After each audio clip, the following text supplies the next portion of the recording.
3. Hi, I'm Will Cordeiro, and this is lecture number 3 for GWS 430 Queer Cinema.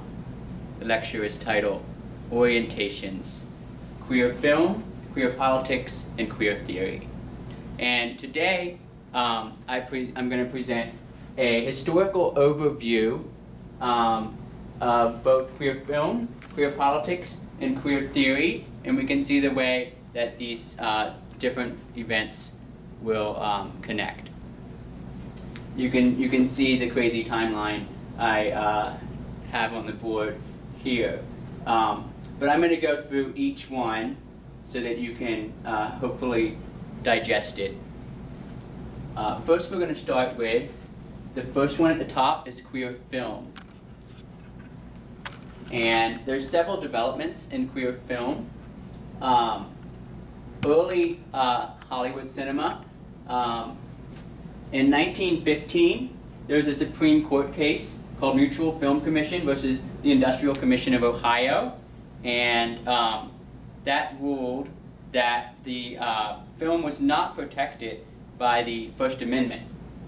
And along with, in 1922, there were several Hollywood scandals, including a famous actor named Fatty Arbuckle was accused of rape, and a murder of a famous silent film actor, William Desmond Taylor. So between these two things, the Motion Picture Association took it upon themselves to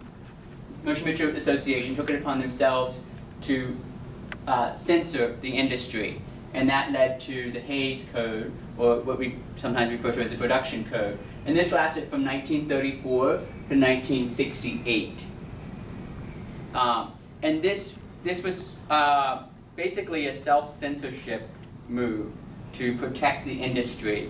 Some of the things that the Production Code banned were depictions of drug trafficking and use, miscegnation, sex perversion in all its many different forms, white slavery, ridicule of the clergy, offense to the nation, nudity, profanity, depictions of venereal disease, and many other things as well. And when the films in this era did depict such things, they could not depict them explicitly, they could merely suggest them. And that's what led to a lot of coded ways of suggesting things like homosexuality in films. And we talked about that before. Another development that overlaps with the Hollywood era is foreign films. Foreign films were not regulated according to the Hollywood motion picture industry. And they come from all over the world. There's a lot of other major countries have film industries of their own. And these sometimes could show more explicit sexual matters and drug use or other things that the Production Code forbade. You'll see that another thing, when the Production Code came into effect, American cinema that wanted to portray such things sort of went underground. So there's an underground cinema that started after the Production Code and still lasts, after the Production Code ends in '68. In '68, what was instituted is the rating system, which you are familiar with today. Things like PG and R, although those have been changed a little bit, and PG-13, NC-17 have been added. And the underground films were taking place from roughly the late 40s into the late 70s. Another development that shouldn't be underestimated is music videos. Music videos arose in 1981, approximately, when MTV launched. And this was a way to get what we might think of as a different kind of queer cinema into American households. Michael Jackson, Madonna, David Bowie, Rick James, Weird Al parodies of those videos and musicians, Pet Shop Boys, and including into other things like Bjork and Kurt Cobain's cross-dressing. So this introduced America to a different form of queer cinema. And a lot of the MTV videos actually took their precursors in their cinematic techniques from some of the underground films, some of the montage techniques from, say, Kenneth Anger, some of the techniques of, or even Sergei Eisenstein, one of the foreign directors. And then another development that was happening, and that's what this class is primarily based on, is around the mid-'80s, early '90s, through about the mid-2005 or so, there was what we call new queer cinema. And this was independent cinema, not the big Hollywood studios, but independent groups that would make film. And this arose, and B. Ruby Rich wrote an article in '92 for, I think, The Village Voice, in which he talks, he basically dubs it, he comes up with the name New Queer Cinema for this trend that's developing, that depicts, it's politically activist, and it depicts not just homosexual, but a more queer-based cinema. And as you see, some of the influence of the queer cinema is going to be at almost the same time, just a little bit after the development of queer theory, too. So the films actually are taking off of that to a large extent. Other things perhaps worth mentioning are third cinema, which third cinema is an idea of cinema that's associated with what we would sometimes call the third world, developing countries. First cinema might be, if you think of it as Hollywood productions, studio productions, and second cinema could be the European art and cult film cinemas. And third cinema is a movement in Latin America and Africa and third world places. And third cinema often protests neocolonialism and imperialism and capitalism, especially the money machine of Hollywood cultural industry. And the other thing it does is it emphasizes the collective process of filmmaking rather than individual auteurs or directors. Unfortunately, I will be emphasizing some of the individual auteurs or directors in the other types of cinema we're looking at, because that's the traditional way it's taught, though that doesn't have to be the case. And another thing, in third cinema, it's often imperfect. The production values are low for a reason. They're against Hollywood production, and they are sometimes even screened in secret because there's censorship regimes in third world countries. And so they want not only to get around those censorship, but actually to make it difficult for the audience to seek out the film in order to see it. And so third cinema, in some ways, has a lot of parallels, you might think, to American underground films during the production code. And so there is some overlap in that similarity between those two things. And then lastly, mainstream films, Hollywood productions with big name famous actors with much bigger budgets started to pick up around the mid-90s. And you have films like Philadelphia with Tom Hanks and Mrs. Doubtfire with Robin Williams. I think those were both were 93, actually.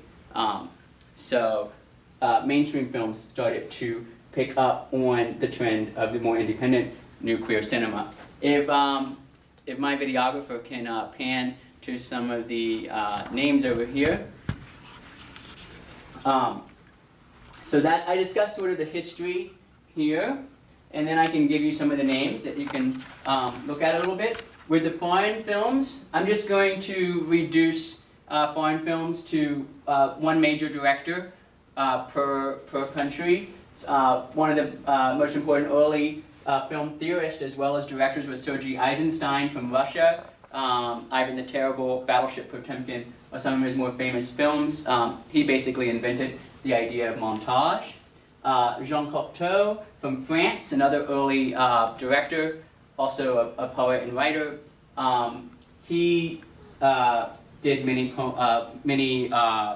films, including Blood of a Poet, Beauty of the Beast, and Orpheus. And a little bit later, in the 60s and 70s, Paolo Pasolini, who also happens to be a novelist and a poet too, he did many famous queer films, including Theorem and Salo, 120 Days of Sodom, in the 60s and 70s. A similar time period in Germany was Werner Fassbinder. Some of his films are Lola, Satan's Brew, Curel, his last film in '82. And then we get to foreign directors who overlap with new queer cinema. So all these new queer cinema directors are American, pretty much, for the most part, I think. Ang Lee's not quite. But all these directors are also new queer, can be considered both foreign and new queer in some ways. Derek Jarman, who we watched, Jubilee, for example, he's also famous for Caravaggio and Wittgenstein, his last film, Blue, and he's from England. Pedro Almodovar, who we will also see, Bad Education. He's been working since the 80s to the present. And then Wong Kar-wai in Hong Kong is working since the late 80s to the present. He has films like Happy Together, In the Mood for Love, Days of Being Wild. And finally another director, Deepa Mehta from India, a woman created a lot of controversy with her film Fire, in her trilogy Water and Earth, depicting lesbian relationships in traditional Indian settings. So those are some of the important foreign queer film directors. In this group actually coincides with the new queer cinema. Over here, we have some of the important underground films. Maya Deren was one of the very early independent cinema.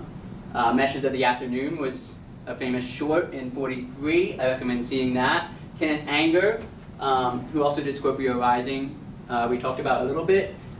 Fireworks was even earlier in '47, with, in some ways, even more explicit queer theme. Jack Smith's Flaming Creatures, '63, and both Anger and Smith faced censorship. The police raided the cinemas and confiscated the films during this period. Maya Deren, it's more understated. There's not as much explicit sexual content. It has to be inferred a little bit. Then we have Andy Warhol with Sleep, starting in '63 and continuing throughout the '60s and '70s. And we read Wayne Kirstenbaum on some of those shorts and not so shorts, very, very long, hours and hours of basically still footage in some cases with things like Sleep and Empire. Russ Meyer, somebody we haven't mentioned yet, he has a lot of very, very campy underground films, famously Faster Pussycat Kill Kill from '65. Paul Morrissey worked with Andy Warhol, and then he directed many of his own pieces, including Chelsea Girls in '66, and finally John Waters. Mondo Trasho was the film he did right before Pink Flamingos, which you saw. So starting in '69 with Mondo Trasho, starring Divine and Mink Stoll, some of the same actors from Pink Flamingos, starting in '69 and continuing on still today. You might be more familiar with his more recent films, such as Pecker, Crybaby, Hairspray. Okay, these in the light blue, these are some of the more important new queer cinema directors and movies, and some of which we have seen because that's the emphasis of this class in particular. Christian Vachon was a producer for a lot of these. And the director, Greg Araki, The Living End, Gus Van Sant, we're going to watch My Own Private Idaho, Cheryl Dunne, The Watermelon Woman, we've seen that, Ang Lee, The Wedding Banquet, Jenny Livingston, Paris is Burning, which we saw, Todd Haynes, Poison. Todd Haynes, you'll see some of these directors become crossover and actually have more mainstream hits later. Todd Haynes, Ang Lee, and Gus Van Sant have kind of crossed over into mainstream cinema more recently. John Cameron Mitchell with Hedwig and the Angry Inch, as well as Short Bus. Rose Trochet with Go Fish. So these are some of the more important new queer cinema directors and films. And then last thing I would like to, here's some of the more mainstream films. It wouldn't surprise me if you happen to see these ones. Philadelphia with Tom Hanks about AIDS in '93, Mrs. Doubtfire and the Birdcage in '96, and Mrs. Doubtfire in '93, both with Robin Williams, in playing a gay man or cross-dressing man. Tu Wong Fu with Patrick Swayze and Wesley Snipes in drag in '95. And then we have The Hours from 2002, Monster, a lesbian serial killer in 2003. A really breakout moment that received a lot of Oscars, Ang Lee's Brokeback Mountain in 2005 with Heath Ledger, who died quickly soon thereafter. Capote with Philip Seymour Hoffman. I think that's the movie he won his Oscar for Best Actor, 2005. And then Milk and Black Swan, much more recently. You might have even seen them at the cinema. And then a couple more things to mention. There's a lot of cult films as well. Probably the most famous cult film was the Rocky Horror Picture Show, '73. Another cult film that has become a cult film is Showgirls, which was a $45 million budget, directed by Paul Verhoeven, and starring Elizabeth Berkley as Nomi, along with Gina Gershon. It was supposed to be the first NC-17 blockbuster Hollywood-financed big-budget film, and it just failed horribly at the box office. But then it was rehabilitated in a cult status by a lot of fans, a lot of queer viewership, and including other famous directors like Tarantino and Jim Jarmusch also. So it's sort of like the most popular guilty pleasure, so bad, so bad that it's actually good. And another cult classic I would mention, one of my favorites, is Party Monster from 2003. Macaulay Culkin, famous as a child actor in Home Alone, is all grown up, and now he is a club. His role is as a club kid who does way too many drugs and ends up being a killer. And it's based on a real story as well. But Macaulay Culkin's pretty awesome in Party Monster. I recommend that one. Okay, I think that gives an overview of some of the queer cinema. And you can see how there's all these different strands that are overlapping that kind of produce the influences. Obviously, the production code forces the underground films. Third cinema is reacting against Hollywood. MTV comes about almost the same time that new queer cinema, and these two things, once the underground films die off, new queer cinema and MTV kind of pick up that. And then soon thereafter, you can see that some of these influences, MTV and new queer cinema, actually make it into the mainstream. And that's about where we are today.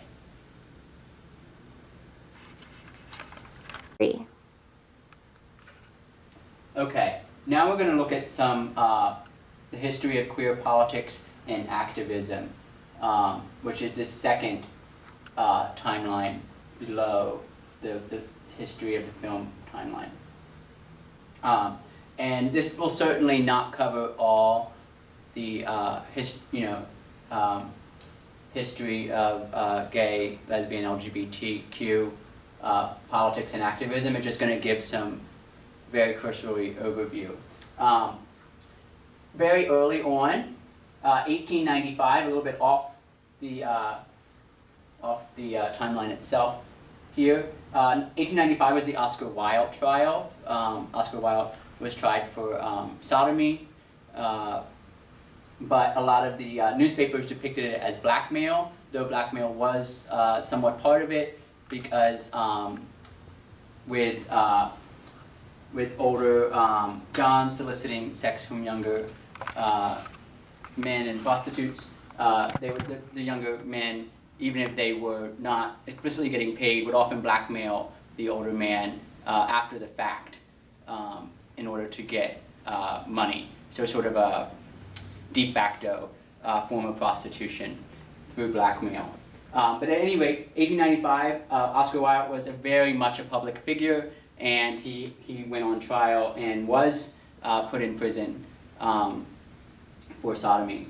Also, in the early 20th century, there was a somewhat more permissive culture than it ended up being in the 1950s. For example, many lesbians were in what is termed Boston marriage. Boston marriage means two women live together, cohabitate as lovers. And this was sort of known to be the case in many times. The 1920s also saw before the 1920s, early 20th century up until the 1920s, saw the suffragettes, which was a movement of early feminists, first wave feminists, to get the right to vote in the United States. And the 19th Amendment actually did get passed. Women got the vote in 1920. Also around the 1920s period, this is not in the United States, but Berlin has a very vibrant gay scene, cabaret culture. If you've seen the film Cabaret, or you're familiar with, say, the work of Bertolt Brecht, for example, there's a lot of film and cabaret and drama. Berlin Story by Christopher Isherwood depicts this culture, which is very influential for the United States as well.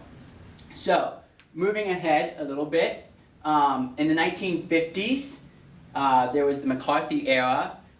Joe McCarthy was a senator who had the Red Scare, which was the fear of communism during the Cold War. This also manifested in what's sometimes called as the Lavender Scare, and so that homosexuals were associated as being traitors as well, as heteronormative American families were the only thing that could really fight communism, it was thought. So there was a lot of repression of gays and lesbians, as well as people getting fired from their job. And as far as Hollywood, there was blacklist, where certain actors, directors, producers, and others couldn't find work if they were on the blacklist during the McCarthy era.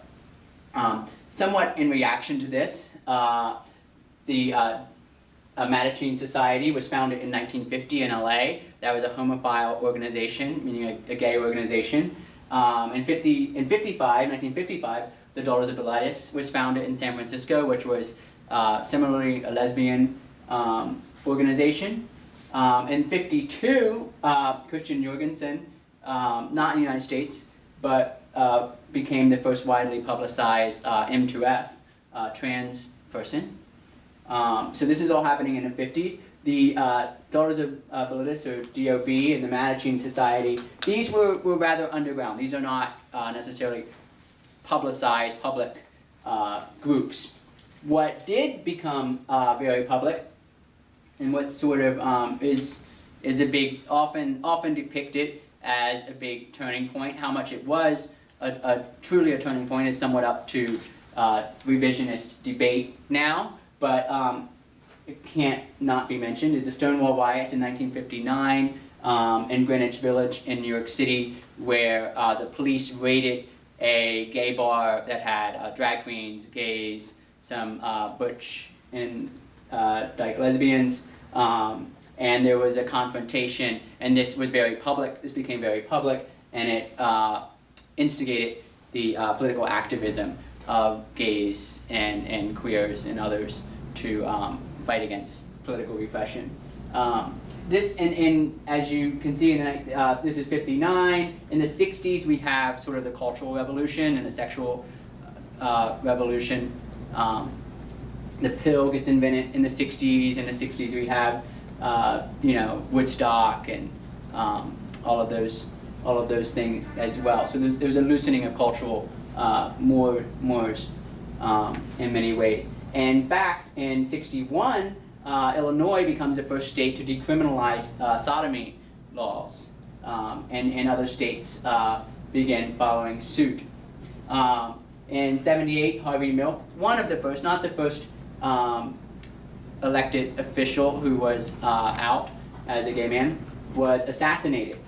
And then around 79, 80, we have the onset of the AIDS crisis, which brings a very different tone to and prescience to the political activism. By 85 through 87, we have the AIDS quilt.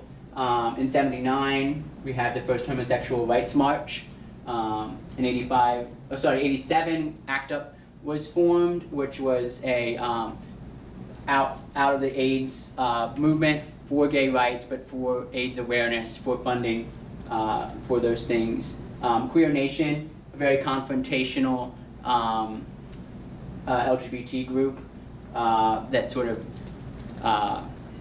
their slogans tend to be things like the fags and dykes are bashing back.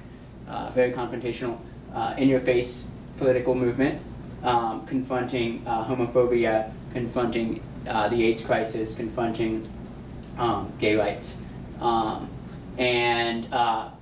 It's somewhat almost surprising in some ways to think that Lawrence versus Texas, the Supreme Court case in 2003, is only about 10 years old, and it was only in Lawrence versus Texas that the Supreme Court overturned sodomy laws, meaning that people could have consensual sex in their own homes.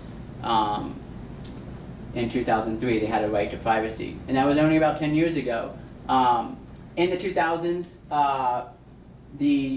a lot of gay activism changes from AIDS to same-sex marriage activism. That becomes one of the biggest topics, starting in sometime in the late 90s, definitely through 2000 to 2010. In 2010, the Don't Ask, Don't Tell,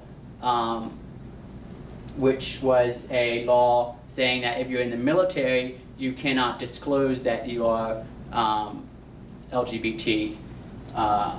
That was repealed in 2010. That was only implemented by the Clinton administration, and it was repealed in 2010, so now you can be out and in the military. Though trans people still face lots of problems. In 2008, there was a controversial decision, Prop 8 in California, where the voters voted to overturn gay marriage and rescinded what they had already provided, and they couldn't do any more gay marriages in California at 2008. That was a very controversial, in some ways, many people thought it was a setback. Some people thought that it was a step in the right direction because once the voters overturned it, then they could take it to the Supreme Court and fight it on that level. And then finally, just this year, 2004, Facebook changes their gender identity categories. So now, instead of just being being male or female, they have something 56 new custom options, including many trans options actually, intersex, pangender, cis, neutral, two-spirit, agender, androgyne, bigender, gender fluid, gender queer, gender variant, gender nonconformist, etc. So this marks a more mainstream awareness of those issues as well. So to summarize, you can see that before the 1950s, there was there was a lot of somewhat more acceptance, if not acknowledgement, not acknowledged but yet accepted of certain kinds of gay culture in the early 20th century. And then in the 1950s, the Lavender Scare, McCarthy era, politicized the gay rights movement.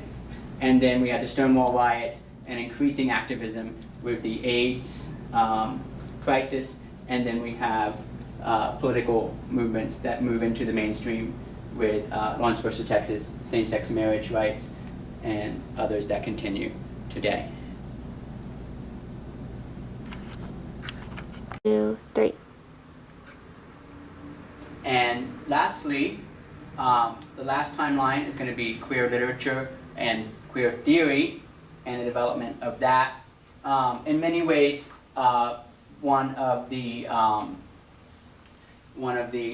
movements that queer theory comes out of is feminism. It develops somewhat from feminism. Feminism goes back quite a long ways, at least to the 18th century, with the Vindication of the Rights of Women by Mary Wollstonecraft in 1792, certainly off this chart.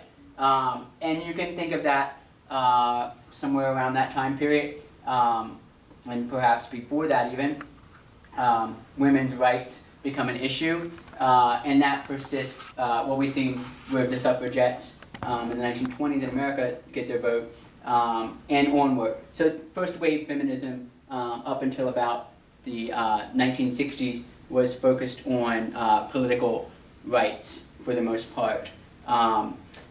Also early is several classics, lesbian books. 3 Lives by Gertrude Stein as early as 1909. In 1928 we also saw the Well of Loneliness by Radcliffe Hall published, and Orlando, which is about a fantasy novel that's spanning several centuries of history in a main character, Orlando, who changes their gender. In 49 we had The Second Sex by Simone de Beauvoir. And so this is first wave feminism, advocating for consciousness about the oppression of women and more specifically about political rights.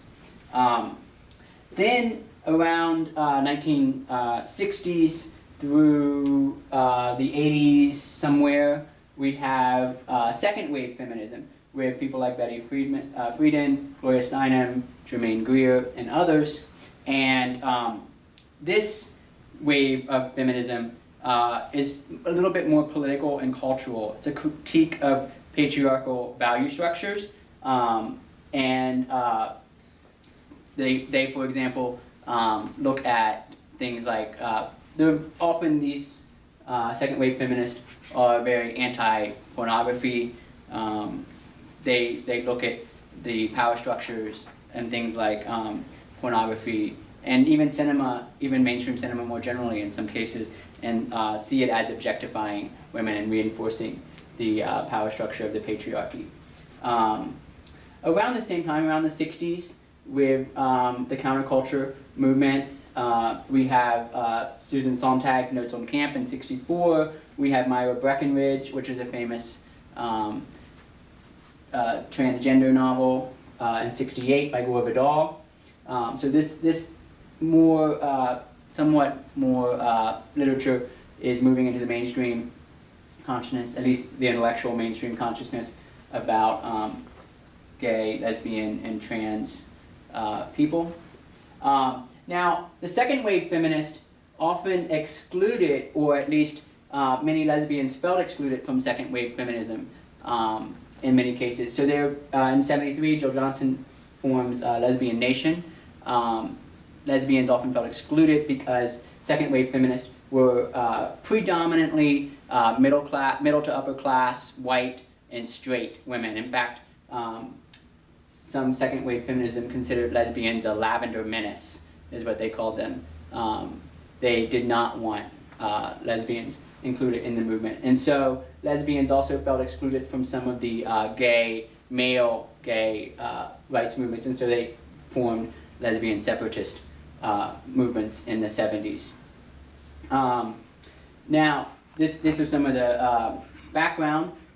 So around 1980, queer theory starts to percolate, starts to begin. One of the seminal essays of queer theory that still might be considered feminist theory as well, sort of the intersection, is Adrienne Rich, a poet who wrote an article called Compulsory, Heterosexuality and Lesbian Experience in 1980. And this sort of is where we might think that the idea of heteronormativity comes from, compulsory heterosexuality, that the norms of society are reinforced and inscribe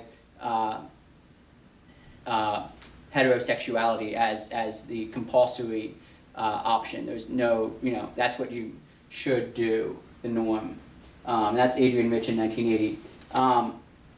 And then around 1990, we see a big change starting to take place. In 1990, I think, is a watershed year for queer theory. We have several things happening. In 1990, there was the first major conference on queer theory at UC Santa Cruz, put together by Teresa de Laurentis, as well as 3 very important books for queer theory. We have Gender Trouble by Judith Butler, in which Judith Butler comes up with the idea of performativity, that gender is actually an iterative citation of a sign system, and so you perform your gender rather than having it be something essential to yourself.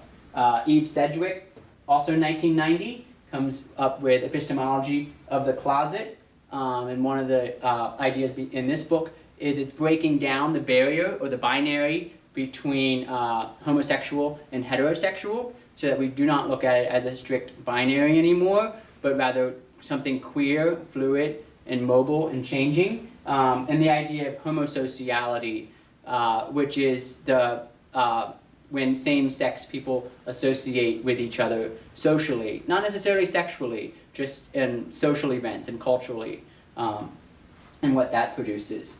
And then finally, Making Sex by Thomas Lecours. And that book historically, it looked at the idea that the Renaissance had a one-sex model, that sex itself, anatomical sex, that is, was thought of in the Renaissance as just one thing with a variation, slight variation of female and a slight variation of male sex. And then in the 18th century, this changed so that it naturalized the distinction and became a two-sex model. But what this difference between one-sex model and two-sex model shows is that sex itself, which is previously often thought of as biological or anatomical, is now actually a construct, a social construct. A social construct just like gender and perhaps sexual orientation and other things. So we really see the social construction of not only gender but sex, anatomical sex itself, as a scientific a product of certain types of science rather than nature or something essential. So all of these things happened in 1990, really kicking off queer theory. And alongside of that, sometime in the 80s through the 90s, third wave feminism developed. And third wave feminism was somewhat a reaction to second wave feminism, and some of the things that it emphasized was intersectional identities, meaning that rather than looking at one of the things that third wave feminism critiqued about second wave was that the idea of the woman was just really a reified version of white middle class women. And what we should recognize, which we should try to recognize, is how different formations of identity intersect. Chicano identity, or African American identity, or lesbian identity. So third wave feminism does become more inclusive, tries to become more inclusive for the most part to queer and lesbians.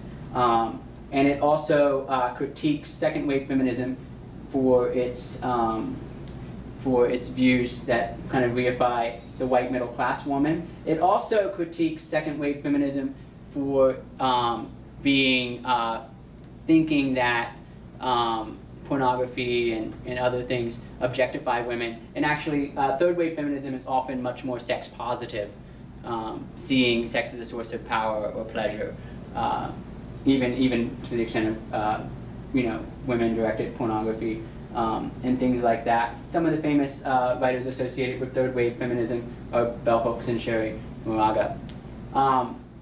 And third wave feminism is happening, overlapping with queer theory in many ways. So those things often go together. In some ways, they bleed into each other. Someone like Judith Butler could be considered a third wave feminist by some, but she's certainly a queer theorist as well, for example. But as far as queer theory itself goes, there's other influences than just feminism, even though in many departments like this one, queer theory is situated within a gender and women's studies or women's studies department. Some of the other influences on queer theory are French Deconstruction, which is happening. It's a theoretical movement happening in the 60s through the 90s for the most part. And this is really, this is the heart of the social constructionist ideas, or social deconstructionist ideas in some cases, looking at the power relations and how things that had previously been considered natural and normal actually have an etiology, actually have a history, and were constructed. And they were constructed that way based on certain, giving privileges to some and marginalizing others. And some of the things that they look at is the way sexuality has been medicalized and pathologized, the way that discipline and punishment systems and criminality has been shaped, and what's normal and what's criminal. What is considered a good nation and what's considered a rogue or a terrorist nation. Some of these are the questions, denaturalizing some of these ideas, denaturalizing the idea of a family tree versus other types of relationality. And some of the main theorists in deconstruction were Roland Barthes, Michel Foucault, Jacques Derrida, and Deleuze and Guattari. Those are some of the major deconstructionists, along with some of the French deconstructionists. Those are all men, by the way, but Julia Kristeva and Luce Irigaray are some feminist writers, French feminist writers, who also have relations to deconstruction. You can be both a feminist and a deconstructionist. So those were definitely influencing. That French theory of deconstruction was definitely influencing queer theory. And the last, one of the last things I wanted to mention that's really influencing queer theory is something that started in the late 50s and is really ongoing. Another theoretical movement, which is not strongly French, and that's cultural studies. Cultural studies comes out of Marxism, really, and it's a type of Marxism that looks at cultural artifacts, everyday things, such as television. Television is actually one of the big things that cultural studies likes to look at, but other everyday activities as well. And some of the people who are famous in cultural studies, all of whom actually do look at television, are Theodore Adorno, Raymond Williams, Marshall McLuhan, and Stuart Hall. And they examine everyday things like fashion, television, just YouTube videos, any of those academic articles now about things like popular culture. That's coming out of a cultural studies model, and that cultural studies model obviously influences queer theory.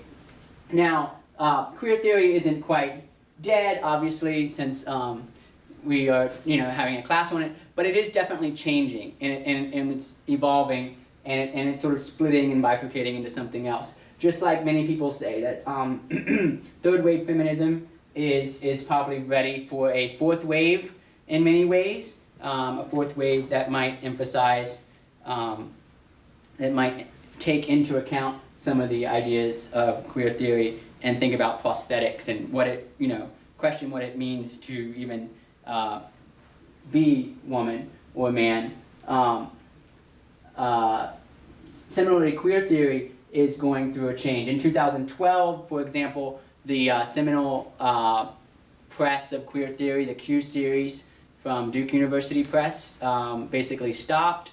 And around the same period, you have other theories that are coming out of queer theory becoming more prominent, including affect theory, theories about emotions and how they're received and how they have a sociability. And a lot of affect theory and more modern queer theory takes into the capitalist critique of Marxism that is coming from cultural studies for the most part.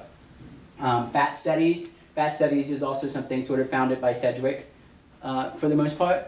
Disability studies, or and what's sometimes called as crip theory, and disability studies is coming, has a lot of relationships to queer theory. We'll read an article by McRuer about that. And then trans studies, which is sort of pushing away from and defining itself as its own field, sometimes in contradistinction to queer theory, and finding the fault lines between traditional queer theory and trans studies. So these are all newer things that are developing alongside of, but sort of after, queer theory. But lastly, I guess I could turn to who are the queer theorists? When we say queer theory, what do we mean? And we've been reading many of these in class. Some of the queer theorists, Lauren Berlant, Leah Bassani, D.A. Miller.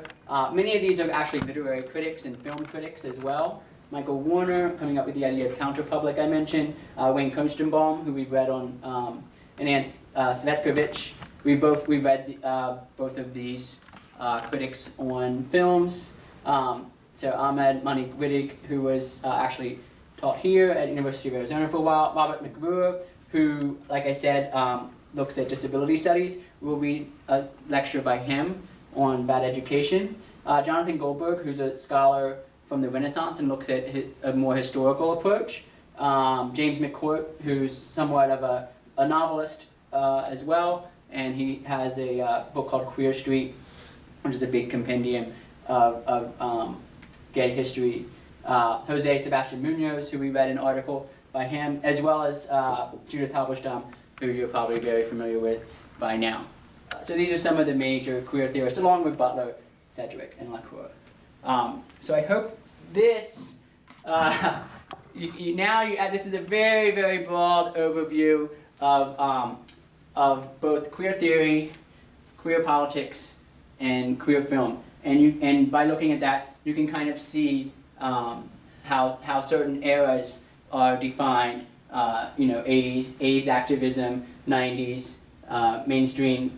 nuclear cinema, queer nation. These things are developing. Queer theory are all developing near the same time, and then new developments are taking place, moving more into the mainstream now. And I hope that puts some of these things in perspective for you. Thank you.